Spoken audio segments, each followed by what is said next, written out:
Make sure your insurance doesn't come up short. Get gap cover with ALA. For more information, follow the links in the description. Hello everybody. You find me today in a field with a pickup truck. And this leads me to a very interesting question. In an age where just about anybody and everybody drives an SUV of some description, what exactly is the difference between one of those and one of these? On a very simple level, you could say, well, it's the fact a pickup truck has a bed in the back. But personally, I think the difference is a far more philosophical one. The SUV owner, I think, buys it to convince either themselves or their neighbours that they are the lord of the manor, they are the boss man of the farm. Of a weekend, they'll drive up the side of Everest, across the Sahara Desert, or to the top of Ben Nevis to rescue some stranded orphans. In the week, they'll then go to the construction site to tell the foreman exactly how it's done. When in reality, we all know that the most aggressive and inhospitable environment most SUVs will ever see is the school car park. The pickup truck instead is for the people that really have a job to be done. But for a long time now, there have been trucks designed explicitly for those who need to do a bit of both. During the week, go to site, and at the weekend, to Sainsbury's. Trucks like this, the Isuzu D-Max V-Cross. Now, for me, I can very easily assess the weekend potential. What's it like on the road, driving around normal country lanes? What's it like inside? What features does it have? And everything else. But when it comes to assessing the other side of things, it's not quite so easy. So I suppose in order to make this a fair and balanced review, we'll just have to wait for something interesting to come along that means I can test a little bit more of this bit as opposed to just this bit. Talk amongst yourselves. Oh, excuse me. Hi, Jonathan. It's Jonathan. No, sorry, mate. No, I'm taken. Oh, you've got a proposition for me? Do tell more. High-stakes underground robot fighting competition? And you need help getting there? Hold on, I'll be right with you. Problem solved.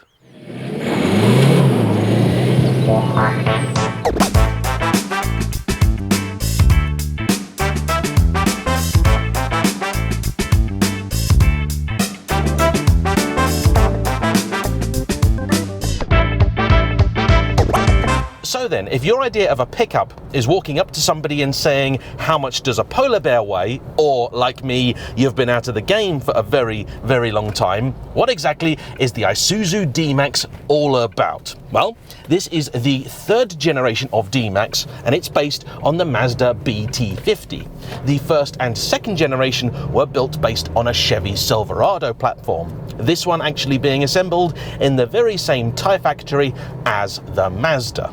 However, we don't get the Mazda here. Instead, we get this. And it's just as well because it is the one and only thing that Isuzu currently sell. First things first, there are a few things if you've never had a pickup that you need to know. The main one, they're big, really big. This is 5.3 meters long. That means it's long wheelbase, full-fat Range Rover size, though luckily not hideously broad. And if you're not used to something like this, particularly with that tow bar out the back, you're not really likely to do much damage to it, but you might scrape something else. These are not the kind of thing for the uninitiated. However, there is a real, pure, simple joy about these things. This one even has a manual. In fact, it's only recently that the automatic gearbox has reached parity with the manual in the world of the Isuzu pickup. 10 years ago, just 1/5 of people went with an auto, but today it's more like 50-50. In the world of 4x4s, it's kind of rare now to see a manual full stop. The V-Cross is available just as a double cab, which means you have 2 doors on each side at the front and 2 rows of seats. Up front 2 and in the back 3. This today is by far the most popular configuration for a pickup here in the UK, with more than 80% of Isuzu sales being double cabs. That canopy at the back, which is what makes this look like a big 4x4 as opposed to a pickup truck, is an aftermarket accessory. Though a very popular one, some people instead going for a load bay cover, and even fewer still now, just leaving the thing open. Old school style, but the reasons you wouldn't want to do that, I think, are fairly obvious. This also happens to be a particularly timely review, because this year the double cab pickup is about to see a changing of its fortunes, because up until now these were a bit of a loophole car here in Britain. You see, to most you'd look at this and you'd go, yeah, cool, nice big pickup truck, you could happily use this as a company car, and a lot of people did. But because it met certain requirements, it classified as a commercial vehicle. Now to you, that may not mean anything at all, but to a business, it means everything. First off, they can claim the VAT on the thing, giving them effectively a 20% discount as opposed to what you would be paying as a regular ordinary customer. It also means, perhaps even more importantly, because you can still technically claim VAT on other vehicles if they qualify, that this would be insured as a van and does not qualify for company car tax. That is why you would see so many people in so many different industries buying these, because they could buy it, drive it about and use it with effectively no penalty. It is for this very reason why, near 20 years ago, I got to drive my dad's L200 Mitsubishi Warrior, because that's classified as a commercial vehicle, meaning it went on the van insurance policy, which meant that I, as a spotty 17-year-old, could drive it. I took the Warrior to prom. Now, vehicles like this are to be classified effectively as a company car, with them having to pay benefit in kind tax. And that, I suspect, means that this is an industry about to get a kicking. The upside is that you're now going to find a whole bunch of companies very, very desperate to shift these because they've just found their life a lot harder. And that means that you, as an end user, who this sort of stuff didn't apply to, may now be able to benefit from companies really needing to shift a bit of product. And what a product it is! It's been a long time since I've driven a modern pickup of any description for any amount of time. And this thing is amazing. You open the door and you're greeted with an interior that's not nice for a pickup, it's just nice. It's got lots of decent materials in here, the shapes are very, very pleasing. You've even got wireless Apple CarPlay and Android Auto, all controlled off a central screen here, which is nice, responsive, and even doing stuff like disabling ADAS is very simple, very easy. Your HVAC is all physical controls down here, as are all the buttons on the steering wheel. All of a sudden, pickup trucks being kind of 10-15 years behind everything else is an advantage, not a disadvantage. This third generation of D-Max was officially launched back in 2019, but we only got it here in Britain in 2021. And in that time, it has seen a few changes, including a minor facelift. But I think it's a fairly good-looking thing as pickups go, and though it's still based on a classic body-on-frame construction, they have made improvements to it, meaning that it's not all that bad to drive, though still has plenty of classic pickup features. So you press the start button, it waits a couple of seconds longer than you think it's going to, the thing clatters into life, the gear lever shakes about like that, and then you're off. And as is common with many of these things, it also comes with some serious four-wheel drive capability. So by default, you'll be driving in rear-wheel drive mode, and that's really the only way to have it on the road. But off-road, you have either 4 high or 4 low, with a proper secondary gearbox. You also have, should you need it, a proper rear differential lock and several electronic aids too, including off-road rough terrain mode. What's the turning circle like? Tell you what, for a big old bus, it's not that bad.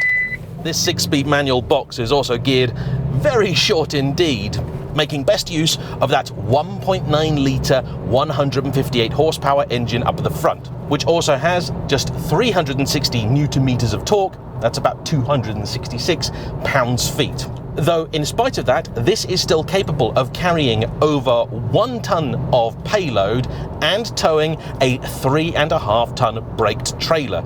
Here in Britain, that's about as good as it gets.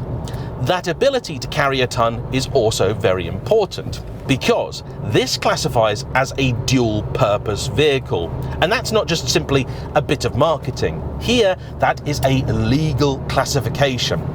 And what it means is that this is a vehicle that HMRC know is going to be used for both commercial and also regular recreational day-to-day stuff. So, this category of dual-purpose vehicle was invented to basically make sure that manufacturers weren't taking the mickey, but also so that you could benefit from it. What does all of this mean? Well, in short, the thing has to be able to carry a certain amount. It also cannot weigh itself more than a certain amount, specifically 2,040 kilos. This one weighing in at 1,995. Which, when you consider all the stuff it's got, is very impressive. Though this year, for reasons already mentioned, the dual-purpose bit is going to be losing a bit of its luster for commercial customers. For regular private ones, there are still some key benefits, most notably being the fact that a dual-purpose pickup is allowed to do regular car speed limits. There are still people out there that don't realise a van doesn't have the same speed limit as a car. So on a regular road like this, I can do 60. As I am now, but in a van you could only do 50. On a dual carriageway, then you'd have to do 60 where a car can do 70, and it's only on a motorway where you can do the same speed as a car, 70. And though I'm never going to mistake this for a Range Rover or the like from this seat, it's actually a very, very pleasant drive. The steering, of course, is fairly slow, as you would want it to be, and reasonably heavily assisted. At parking speeds, it's near fingertip light, but this is by design. That's how you want a proper off-roader. The gearbox has a fairly long throw. It's not quite the nicest to use, but nor do I expect that in something like this. Visibility, though, is actually pretty good. The A-pillar doesn't get in my way too much. The B-pillar also is reasonably far back. To the rear, it's not so great because you have, well, at least 2 different layers of window, but that's fine. Performance is what you'd call adequate. Here we only get the 1.9 litre turbo diesel, and it's got enough grunt to get the thing from 0 to 60 in just shy of 13 seconds and onto a top speed of 112 miles an hour. But as a driver, there is a little bit of joy about returning to something like this, where you've really got to work to get yourself to the speed limit. It's a very basic, simple pleasure, but one I appreciate, as I do the options on this car, because it's pretty good. So to talk you through that and a bit of the range, let me hand you back over to my man in the field. So then, here in Great Britain, the D-Max is the one and only vehicle that Isuzu currently sell. However, there are a few different variants of it. At the bottom of the lineup, you have the basic utility, aimed squarely at the commercial customer. It doesn't even have a painted front bumper. It's also the only one in the lineup available as a single cab, with the rest of them being either an extended or a double. This, the V-Cross, available just like that. And the double cab today is by far the most popular option for customers here in Britain. Above the utility and between this, you then have the DL20 and DL40. Then sitting at the top of the regular range is the V-Cross, which is not just their biggest seller, accounting for 45% of sales. This is also the model that they anticipate will be bought in equal part by both leisure and professional customers. Above this, for the UK market, you then have the AT35, a fairly serious proposition aimed at your true off-road enthusiast. This is available from £38,000 plus VAT, or just under £40,000 if you want the 6-speed torque converter automatic. And let me talk you through now some of the things fitted to this vehicle. So you have remote central locking, which is a little bit overly keen to lock the thing, especially when you're at the back trying to access the load bay. Welcome lights, follow me home lights. You've got your start button as well. Electric windows all round, though sadly at the back it doesn't go up or down, but it is heated. You've got your auto dimming rear view mirror, adjustable steering wheel mounted controls. You've got your 12-volt socket, gear shift indicator on the manual, the nice big 7-inch touch multi-information display, dual zone climate control, a rear ventilation panel. You've got a whole host of ADAS systems too, front and rear parking sensors, rear camera, all of your four-wheel drive bits that we've already discussed. Then you've got things like your SOS button, plenty of airbags throughout the cabin, seat belts everywhere, ISOFIX points in the back for the kids, child locks at the back too. You've got stop start, you've got bi-LED lights and integrated indicators in your running lights, which are also LED. You've got high beam assist, auto lights, auto wipers, front and rear fogs. You've also got a new design two-tone dark grey radiator grille. Oh yes. And you have folding and heated dark grey door mirrors with integrated repeaters, a tailgate damper, so when you have to unload the vehicle at night and not disturb your neighbours, you can do it swiftly and smoothly. 18-inch alloy wheels, leather upholstery combined with other materials. You've even got lumbar adjustment. Come back here, you. Plenty of storage throughout the car as well. You've got a pair of glove boxes, got a bit of storage in the center. You've even got a little cubby hole in the middle of the dash, though that's very awkward and doesn't actually work all that well. A sunglasses holder, and if you like handles, boy oh boy, is this the car for you, because it's got not one, not two, but three on each side, at least, that I've counted before you get to the doors themselves. There's even a half-decent 8-speaker sound system in here with AM, FM, DAB, and wireless, Apple CarPlay, and Android Auto.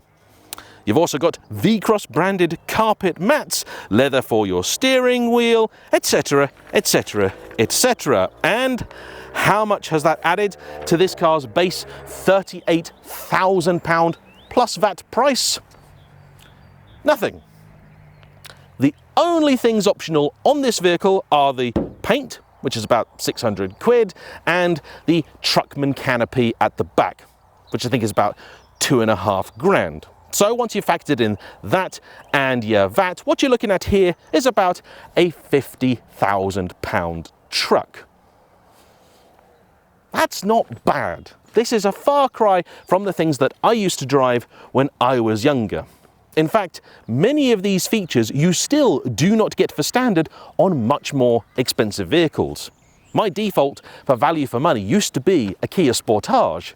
Now, it might have to be an Isuzu D-Max. Braking here is by disc at the front, drum at the rear, and it actually works reasonably well. The boot also, if you want to call it that, is so large that when I put some of my kit in it, I had to clamber into the thing to go and get it. Compared with just about any regular ordinary vehicle on sale here in Britain, it's enormous. And though on occasion parking it hasn't been the easiest thing, that is the price you pay with something as big and capable as this really is. Now, the truth is that I know next to nothing about pickup trucks. This is the first modern one that I've driven in something like 15 years. The last one that I drove full stop wasn't even one technically on sale in Britain. It was an import.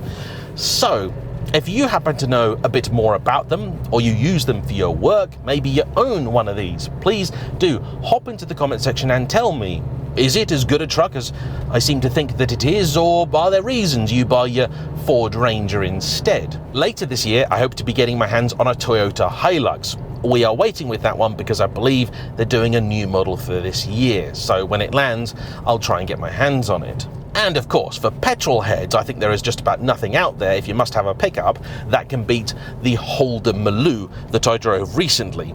Although, I have been told off that that's not a pickup truck. It's a ute. I get it. I do. Basically, it's a car with a pickup bed on the back of it. Though I've then seen other stuff described as a ute, which to my eyes is definitely a pickup truck. And seeing as ute is not a term that would be familiar to British buyers, I'm sticking by calling that one a pickup truck.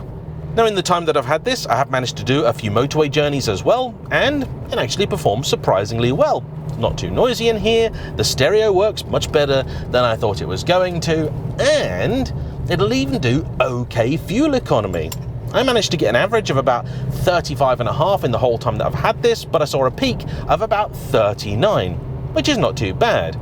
My only real criticism is the fact that the fuel gauge down here does seem somewhat pessimistic, because there's been a couple of occasions where I thought it didn't really have much left in it. I went to fill it and it only took about 45 litres, and the tank allegedly is about 76.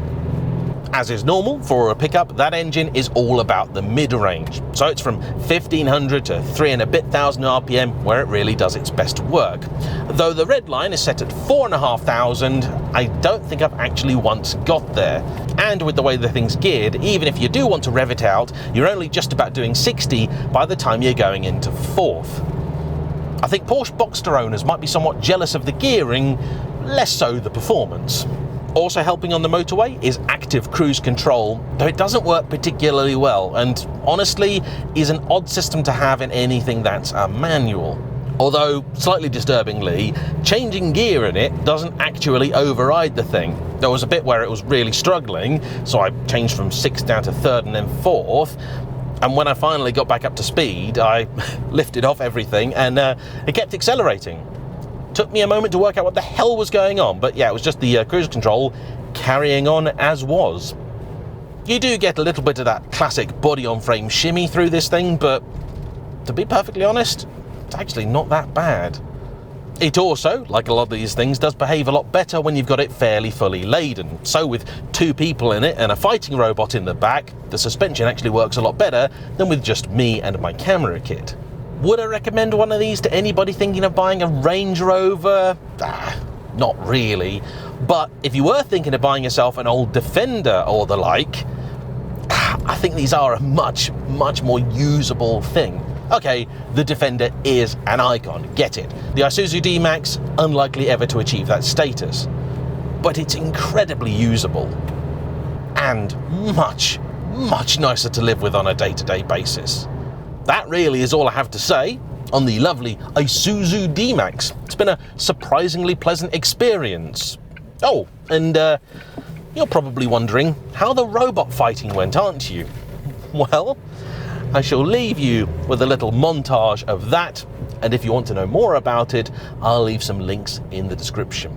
But for now, all that I wish to say is a big thanks to all of you, and of course to Jonathan for bringing me along to the robot fight, and to Isuzu for lending me their car. Don't forget to hit the like button, comment down below, subscribe if you haven't already, and I'll see you for the next one. Bye bye.